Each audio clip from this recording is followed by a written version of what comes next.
और नहीं तो आओ विचार करूं और सही बात है से अपना जीवन में अपनाओ। संसार में जतेक जे क्यों मरे छे सबके समाधि होइ छे। समाधि के मतलब भेलै कोनो चीज में समाधि नहीं।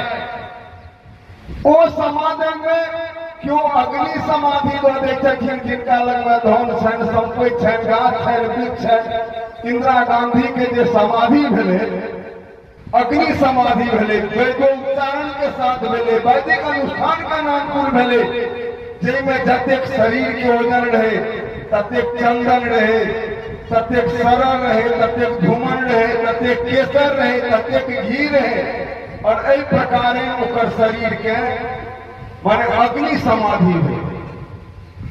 और अहाँ सब सुनने हुए भगवान राम के जल समाधि भेलै लक्ष्मण जल समाधि